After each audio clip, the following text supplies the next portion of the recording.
A mensagem ela é dividida nesse texto, eu vou dividir esse texto de Gálatas 5 em 3 ou 4 mensagens.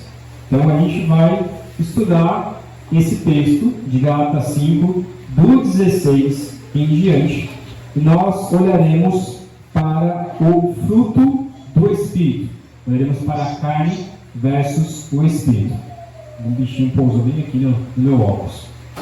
Abra sua Bíblia lá em Gálatas 5, e nós vamos olhar hoje para a base de tudo, a batalha pelo fundamento. Gálatas 5, eu quero ler com vocês, novamente, 16 até o 23. Em Gálatas 5, 16 ao 23, que diz assim: Por isso digo, vivam pelo Espírito, e de modo nenhum satisfarão os desejos da carne.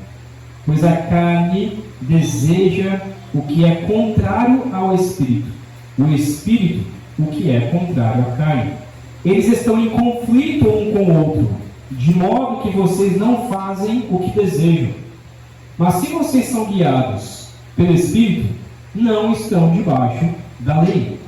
Ora, as obras da carne são manifestas: imoralidade sexual, impureza e libertinagem, idolatria e feitiçaria, ódio, discórdia, ciúmes, ira, egoísmo, dissensões, facções e inveja, embriaguez, orgias e coisas semelhantes.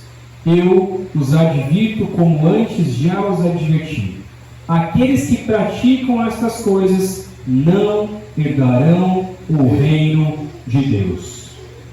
Mas o fruto do Espírito é amor, alegria, paz, paciência, amabilidade, bondade, fidelidade, mansidão e domínio próprio.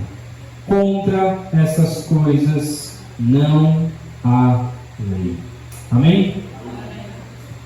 Quero te fazer uma pergunta para nós iniciarmos então. Hoje nós veremos apenas o primeiro fruto aqui, que é o amor, e vamos explicar o que é esse fruto então. Mas antes de nós chegarmos a isso, eu quero te fazer uma pergunta. Você acha que a sua vida, depois de ter se tornado cristão, piorou ou melhorou? E responde aí. Melhorou ou piorou depois de você se tornar um cristão? Melhorou, certo? Eu espero que sim. No geral, e com toda certeza, a nossa vida ela melhora depois de nos tornarmos cristãos. Temos uma nova vida em Cristo, temos a certeza de irmos para o céu, e o melhor de tudo é que nós recebemos o Espírito Santo. Nós temos o Espírito Santo. Junto com o Espírito Santo, o crente ele recebe os frutos do Espírito. Ou, como nós veremos, e essa aqui é a minha opinião sobre esse texto, o fruto do Espírito. Algo no singular. Você se perguntou por que Deus concede aos cristãos o Espírito Santo e o seu fruto? Por que Deus nos dá? O texto é bem claro. Jesus ele diz que o Espírito Santo habitará naquele então que entrega a sua vida a Cristo Jesus. Mas você se perguntou por quê? Por que nós temos o Espírito Santo? Alguns por aí, em algumas igrejas, vão dizer que o Espírito Santo serve para poder falar em línguas, serve para poder rodopiar, serve para poder fazer outras coisas. Mas nós batistas não acreditamos nessa questão de falar em línguas. Então, para que o Espírito Santo serve? Para que ele serve em nossas vidas? Se não é essas coisas, é justamente para nos ajudar, para nos dar o seu fruto. Porque a nossa vida, ela, apesar de ter melhorado infinitamente mais, a nossa vida também se torna mais difícil. ao mesmo tempo, isso é algo estranho, né? Porque ao mesmo tempo que a nossa vida se torna muito melhor depois de nos tornarmos cristãos, ao mesmo tempo também, a nossa vida também se torna mais difícil depois de nos tornarmos cristãos. Por quê? Porque antes da conversão, o que acontecia? A pessoa podia pecar à vontade, que ela nem sentia esse peso no coração. Não sei se a sua vida era assim.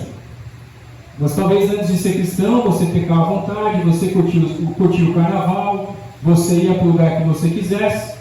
E o que acontecia? Você voltava para casa e estava tudo bem. Ou fingia que estava tudo bem. Mas agora, depois que você é cristão, você tem que lutar contra os desejos da sua carne. Você tem que lutar contra o pecado.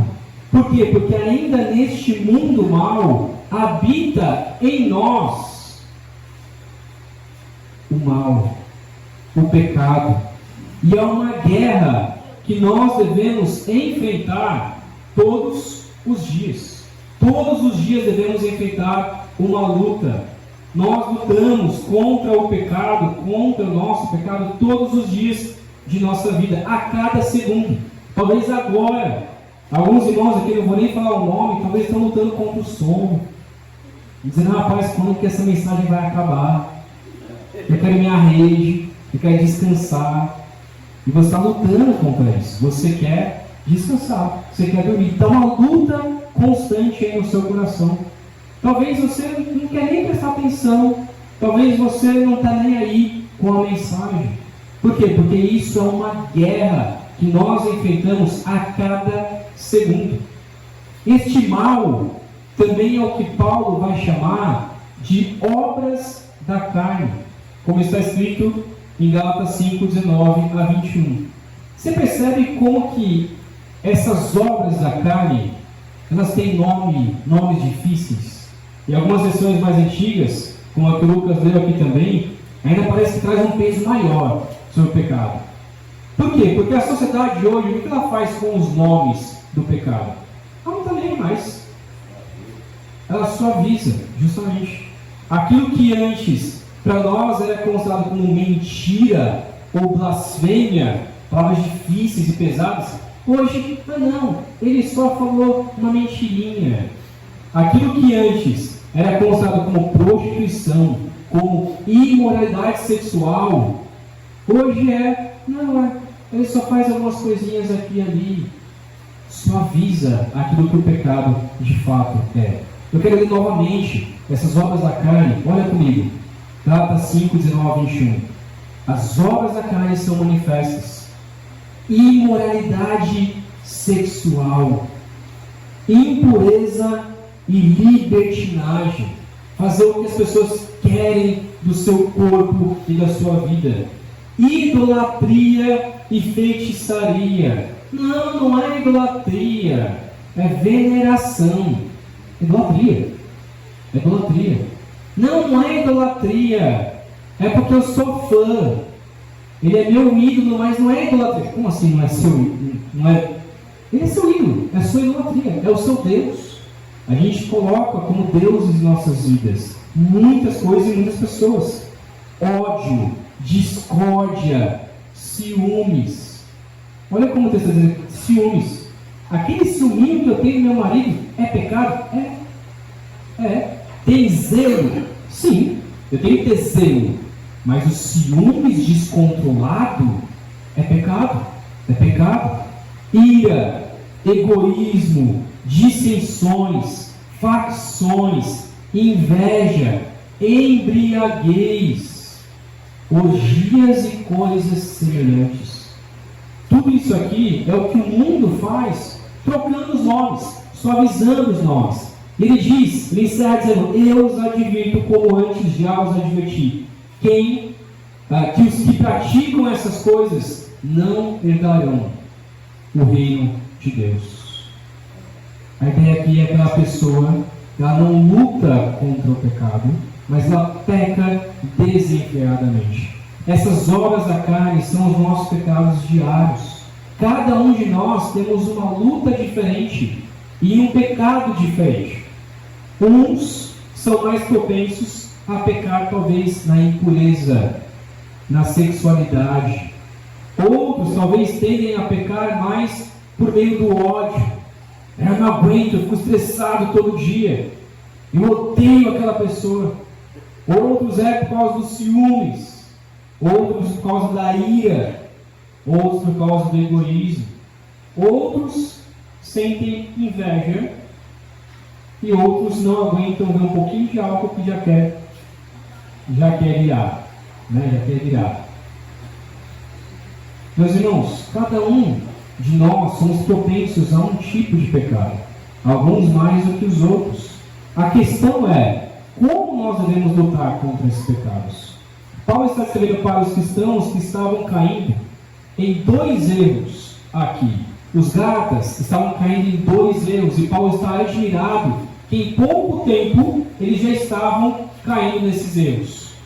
O primeiro erro era o erro do legalismo. O que é o legalismo? É tentando se salvar por regras inventadas por homens. Não faça isso, não faça aquilo. E quando você vai olhar a Escritura não condena algumas coisas, mas as pessoas condenam. E aqui eu nem vou falar algumas delas para não virar polêmica depois você ficar pensando nisso. Mas outros, então, estão indo para a libertinagem, que é diferente da liberdade. E Paulo vai dizer, não confundam as duas coisas. Uma coisa é liberdade, outra coisa é libertinagem. O que é libertinagem? É usar a graça de Deus como desculpa para pecar. É dizer, não, Deus já nos salvou dos nossos pecados. Eu lembro sempre de uma história de uma irmã que disse para minha esposa, disse assim, estava num grupo de mulheres, né? E essa irmã falou assim, Priscila, para que a gente está falando tanto sobre pecado? É o tempo todo falando que não pode aquilo, não pode aquilo. Jesus já morreu pelos nossos pecados. Para que a gente vai ficar falando tanto sobre pecado? Justamente para a gente poder lutar contra o pecado. A gente tem que dar nome aos bois. A gente tem que saber quem são esses pecados, o que são esses pecados, para lutar, porque estão enraizados em nosso coração. No entanto, o legalismo e a libertinagem são 2 formas de lutar contra o pecado inúteis. Não adianta. Elas podem ajudar por um tempo. Talvez, logo que você se converteu, e eu já passei por esse período, eu era extremamente legalista. Mas extremamente legalista mesmo. Eu cheguei a um ponto de chegar, quando eu comecei a namorar com a minha esposa, que foi assim que eu entrei no seminário, eu falei para ela assim, para que você vai ficar lendo outros livros se não a Bíblia?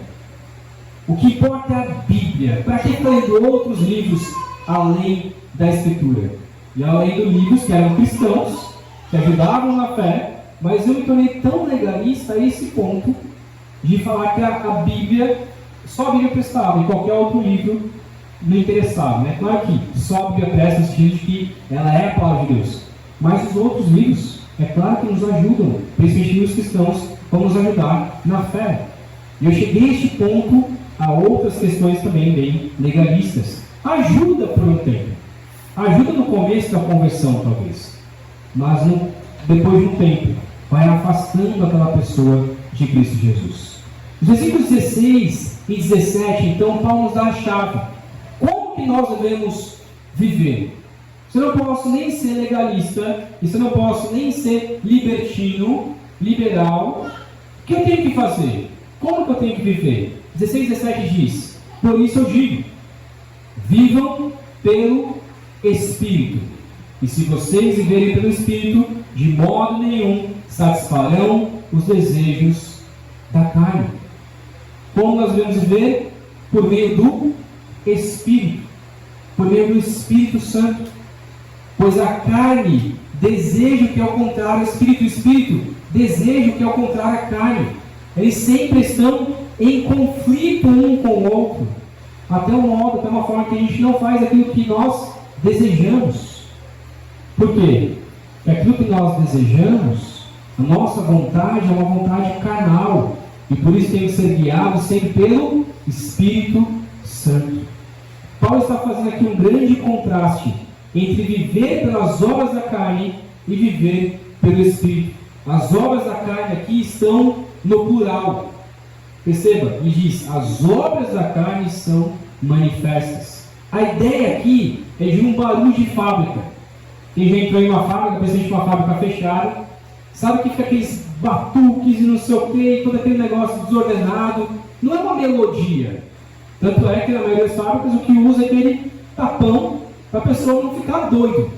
Fica aquele monte de barulho, aquele monte de coisa. E a ideia de obras aqui é justamente isso. A escolha de palavras de Paulo aqui foi essa. Obras da carne, no sentido ruim. Mas, ao contrário, ele fala sobre o fruto do Espírito, que é algo no singular. Por isso que a minha versão, ela já traz aqui, mas o fruto do Espírito é amor, e não os frutos do Espírito. Se você for olhar de fato no original, no grego, a ideia aqui é, o fruto do Espírito é amor. É como se tivesse 2 pontos aqui. O fruto do Espírito é o amor, 2 pontos. Depois do amor, então, vem esses frutos que o amor gera, que é alegria, paz, paciência, e por aí vai, que a gente vai ver nos outros dias. A ideia aqui desse fruto é como se fosse, não sei se você está acostumado a comer, mas é como se fosse uma mexerica. Sabe uma mexerica? Mexerica é um fruto. Uma tangerina, né? Aqui a tangerina chama, né? Eu chamo de mexerica. Mas a tangerina, o que é a tangerina? Você pega aquele fruto.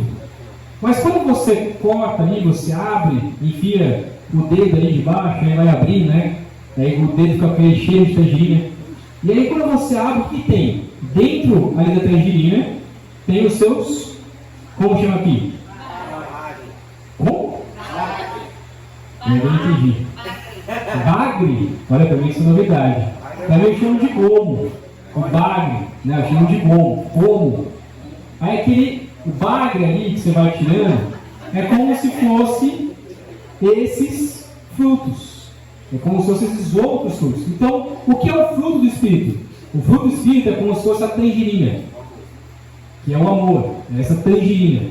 Quando você abre e tira a casca, dentro do amor, você tem então as outras virtudes, esses bagres, né? Cada um representado ali. Agora, eles andam em conjunto. Mas se você tira o amor, existe os outros frutos? Não.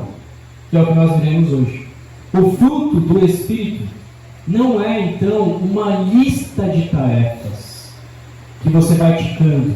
Eu sou alegre, eu sou paciente, eu sou isso, eu sou aquilo. Não é essa ideia, não é uma lista de tarefas. Mas é o caráter, é o retrato do caráter de Cristo em nós. No entanto, tudo começa pelo amor. Pois sem o amor, todas as outras virtudes, elas são impossíveis. Elas são impossíveis. O único fruto do Espírito é o amor. Ele é a base de tudo. Imagine então essa ideia da tangerina. Essa ideia que você vai tirando. Sem o amor, então, todas as outras virtudes elas são inúteis. As obras da carne, no entanto, que lutam contra o amor, elas são egocêntricas. Incluem aqui o ódio e o egoísmo. A pessoa que odeia a outra e que também é egoísta, que só pensa em si mesmo. A carne, ela sempre vai querer levar vantagem sobre as outras pessoas e só pensa sempre em si mesmo. Uma pessoa que anda na carne, ela só se importa com si mesma. Ela não se importa com os outros. Ela não ama os outros. Ela diz, eu tenho que me amar. O que importa sou eu. Os outros não estão nem aí. Por isso nós temos tanta dificuldade em amar o próximo. Mas Jesus deixa bem claro que as duas maiores leis é, primeiro, amarás o Senhor teu Deus de todo o teu coração, alma, entendimento, todas as suas forças. E o segundo é, amarás o próximo como a ti mesmo. Eu tenho que amar o próximo.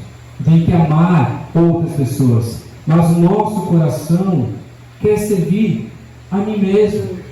O nosso coração quer amar a si mesmo. Meu coração só pensa em mim mesmo. Quando você acorda, qual a primeira coisa que você pensa? A primeira coisa que eu penso é, vou tomar um cafezinho.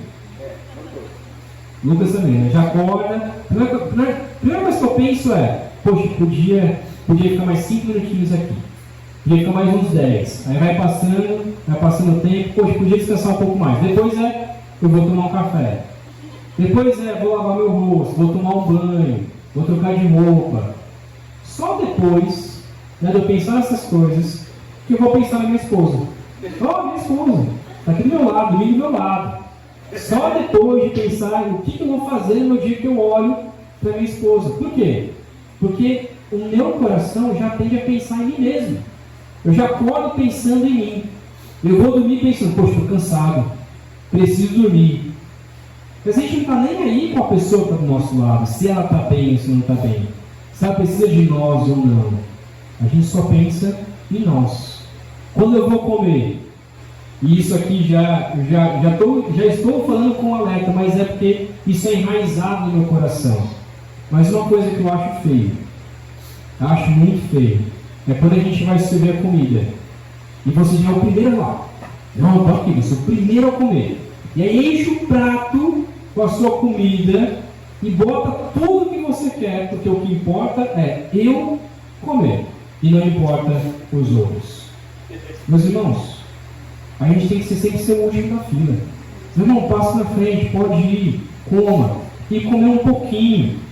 Depois que eu pegar o meu prato, aquele prato, depois se sobrar, eu pego mais, porque eu tenho que pensar no próximo. Será que vai sobrar para ele? Mas não, eu vou logo no começo, porque tem uma costelinha aqui, eu quero a costelinha, e eu vou comer aquilo que eu quero. Mas não pense em dar o melhor para a pessoa que está do meu lado. Por quê? Porque o nosso coração milita, ele luta contra o Espírito. Por isso Jeremias 17:9 diz: o coração é mais enganoso que qualquer outra coisa. A sua cura, a sua doença é incurável. Quem é capaz de compreender? Nosso coração é enganoso, meus irmãos. Todos os dias é uma luta. Todos os dias é uma guerra. E quando a gente vai abrindo nosso coração e fazer que nem o salmista e falar para Deus: Deus, sonda o meu coração e me conheces. A ideia de sondar o coração é falar assim: Deus, abre o meu coração e me mostra tudo que está dentro do meu coração. Você oraria assim para Deus? Você ora isso para Deus? É difícil. É difícil. Porque quando a gente começa a sondar o nosso coração, e quando a gente começa a ver o quão pecador nós somos, é triste, meus irmãos. É triste. É muito triste. Porque nós somos pecadores. Nós somos muito pecadores. Nós pecamos muito mais do que nós imaginamos. E por isso que Davi escreve em outro salmo: perdoa os teus pecados até aqueles que me são ocultos. Até aqueles que eu nem sei que eu pequei. E a gente peca sem nem saber. A gente peca sem nem sentir. Nem perceber a gente peca. E aí Davi fala: perdoa até esses pecados que eu nem sei que eu pequei. No entanto, meus irmãos, sem amor nós não podemos fazer nada. Este amor aqui descrito não é o amor romântico, né? Sem amor não posso fazer nada, então eu tenho que amar todo mundo, então eu tenho que ser romântico com todo mundo. Não é essa ideia. Também não é o amor de amizade, que é o filia, mas o amor descrito aqui é o amor ágape, o amor que decide se sacrificar por outra pessoa, mesmo que o outro não mereça, mas eu me sacrifico por ele. Sem amor, a paciência é apenas falsidade. Sem amor, a bondade, ela na verdade é hipocrisia. Sem amor, a fidelidade é apenas teimosia. E por isso que Isaías vai nos dizer que a nossa bondade, aquilo que a gente faz de bom, as nossas obras, entre aspas, boas, são na verdade como um trapo de imundícias. Sabe o que é trapo de imundícias? Sabe o que é? É aquele pano que a mulher usa uma vez ao mês. Nem preciso deixar mais claro. Isso é o trapo de imundícias. É algo que para a época era muito mais nojento do que é hoje. Hoje é bonitinho, o negócio é bem feito e tudo mais, mas naquela época não. Era um pano que era usado todos os meses lavado. Talvez há muito tempo atrás, talvez alguns irmãos até passaram por isso. Mas era um pano sujo. E Isaías diz, aquilo que a gente faz de bom para Deus é como um trapo de imundícias, porque nós não podemos fazer nada sem o amor que vem de Deus. Abre comigo essa Bíblia, lá em 1 Coríntios, capítulo 13. 1 Coríntios 13. E olha comigo que Paulo fala sobre a importância do amor. Qual a importância, então, do amor como princípio de todo o restante dos frutos e das virtudes? 1 Coríntios 13, de 1 a 8, diz assim: ainda que eu fale as línguas dos homens e dos anjos, se não tiver amor, serei como o sino que ressoa, ou como o prato que retine.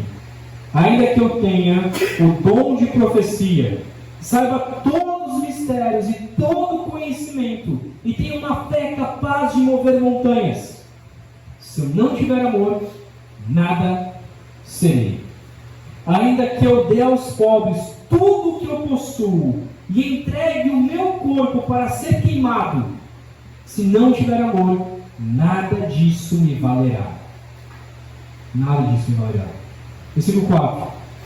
O amor é paciente. O amor é bondoso. O amor não se inveja, não se vangloria, não se orgulha, não maltrata, não procura seus interesses, não se ira facilmente, não guarda rancor. O amor não se alegra com a injustiça, mas se alegra com a verdade.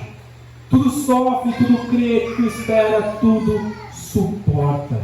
O amor nunca perece, mas as profecias desaparecerão, as línguas cessarão, o conhecimento passará.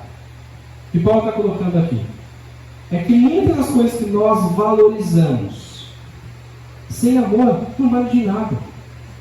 Você pode dar dinheiro, pegar todo o seu dinheiro e dar aos pobres, mas se você não fizer isso porque você ama a Deus do fundo do seu coração, isso não vale de nada. Ah, mas é uma boa ação. Sim. Pessoas foram beneficiadas? Sim. Mas não vale de nada se não for para a glória de Deus e se não tiver o amor de Deus. Porque essas coisas vão passar.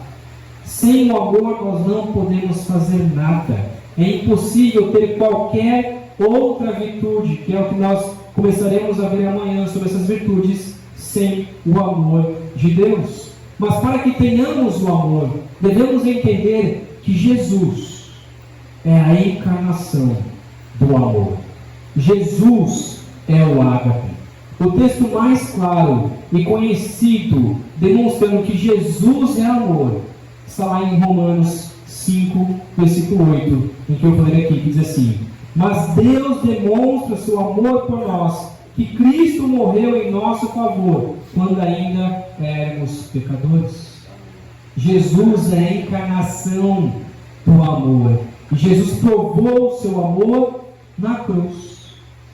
Como eu já disse, Jesus poderia ter simplesmente dito: olha, eu amo vocês. E a gente, tudo bem, Jesus, obrigado por nos amar. Mas Jesus diz assim: não, eu amo vocês, eu vou provar esse amor. Eu vou provar que eu amo vocês. Eu vou morrer na cruz para salvar vocês do pecado, para que vocês possam fazer semelhante. Na cruz, Jesus rejeitou o instinto da carne. O que a carne de Jesus queria? Senhor, passe de mim este cálice. A carne estava sofrendo, porque iria passar pela cruz. Mas o que segurou Jesus? O que segurou Jesus não foram os cravos nas mãos. que segurou Jesus não foram as pessoas ali embaixo zombando de Jesus. O que segurou Jesus não foi nada. O que segurou Jesus na cruz foi o seu amor. As pessoas estavam dizendo para Jesus: Jesus, se você então é esse grande profeta, desça da cruz, a gente vai acreditar em você. Se você é o Filho de Deus, desça da cruz, nós vamos acreditar em você. E eu poderia ter feito isso. Tá bom, eu vou descer, eu tenho esse poder. Mas não. Não foram os cravos que seguraram Jesus na cruz. O que segurou Jesus na cruz foi o seu amor por nós. Por isso, 1 João 4,19 deixa claro: nós amamos porque Ele nos amou primeiro. Só podemos amar porque Deus nos amou. Só podemos amar porque Deus enviou o seu Filho para morrer na cruz por nós e nos concedeu o seu santo Espírito para nos ajudar a amar uns aos outros. Para encerrar, então, duas aplicações. Primeiro, faça um diagnóstico da sua vida. Pare para pensar: será que eu realmente amo? Será que realmente eu amo as pessoas? Ou eu amo as pessoas só por aquilo que elas me dão?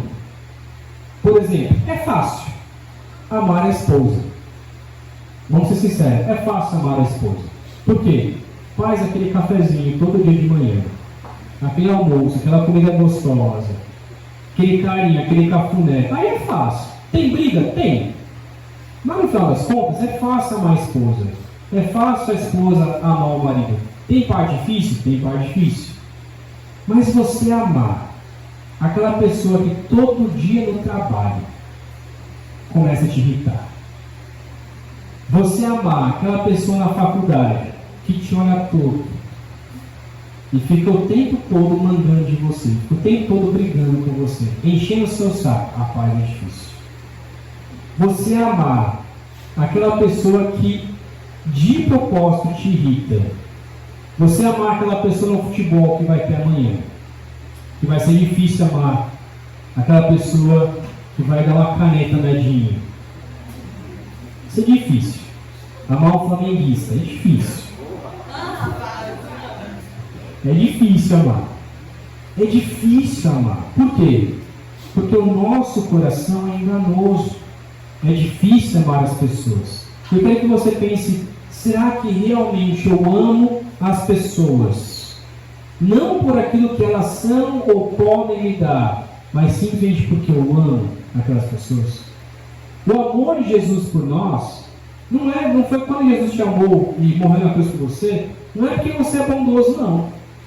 Não é porque você tinha algo extraordinário para oferecer para Jesus, ou porque você é incrível, ou porque Jesus sabia o seu valor. Não, Jesus morreu por você e te amou quando você ainda era pecador. Quando você ainda era pecador. Você consegue amar um pecador? Muitas vezes não. A gente consegue amar os irmãos da igreja, que já é difícil, mas a gente consegue, com a comunhão e tudo mais. Mas você amar aquele vizinho que bota o som alto, no último, com aquelas músicas irritantes, você consegue ir lá, bater na porta e falar: ô vizinho, tudo bem? Eu vim aqui falar de Jesus para você. Na maior paz e serenidade. Não, porque é difícil. E a gente nem quer que ele se converta. Eu quero que ele não se converta. Eu lá quero esse cabo da igreja. A gente nem quer isso. Nem quer que vá para a igreja se converter. Mas Jesus nos amou quando a gente estava lá, igual ele.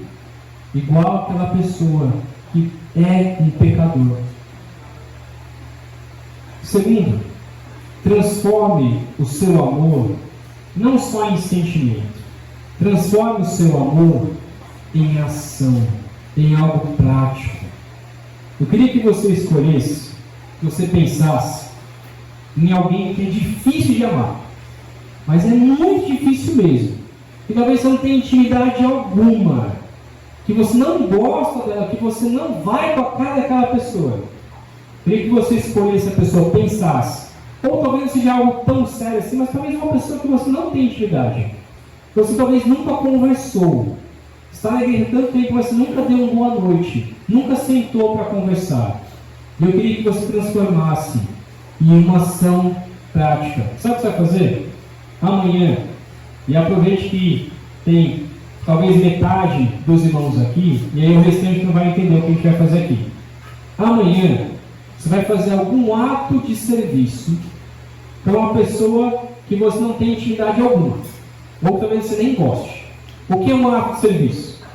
Vai pegar uma água, vai oferecer. A hora que for para servir o almoço, você vai dizer assim: olha, eu vou servir o seu prato. Vai fazer alguma coisa desse tipo. Você vai fazer algum ato de serviço, ajudar ela a armar a rede, ou algo assim. Pensa em alguém que você não tem intimidade alguma com aquela pessoa, mas eu quero praticar este amor. Eu quero tornar o amor na prática. Então faça isso. Agora, faça isso sem pensar nada em troca. Quando você for oferecer alguma água, algo assim, não pense assim: ó, tá me devendo, viu? Depois você me paga. Não, é entregar e falar: por que você fez isso? Não, eu só fiz. Eu só fiz isso aqui para você. Faça isso para alguém que você não tem intimidade alguma, que você não conhece, que você nunca conversou. Mas transforme este amor em um ato de serviço. Isso é andar no Espírito. E se você tem o Espírito Santo dentro de você, então ame o próximo, pois é a base de tudo. Ah, mas eu sou paciente. Ah, mas eu sou bondoso, eu sou fiel, eu tenho mansidão, eu tenho domínio próprio. Mas se você não tiver amor, nada dessas coisas vai valer. O princípio de tudo, então, é o amor. E transforme este amor não só em sentimento, não só em desejo. Transforme esse amor na prática. Isso é andar no Espírito. Vamos orar? Deixa eu se colocar de pé, para nós encerrarmos esse momento orando. Pai querido, obrigado a Deus, porque o Senhor nos amou mesmo quando ainda éramos pecadores.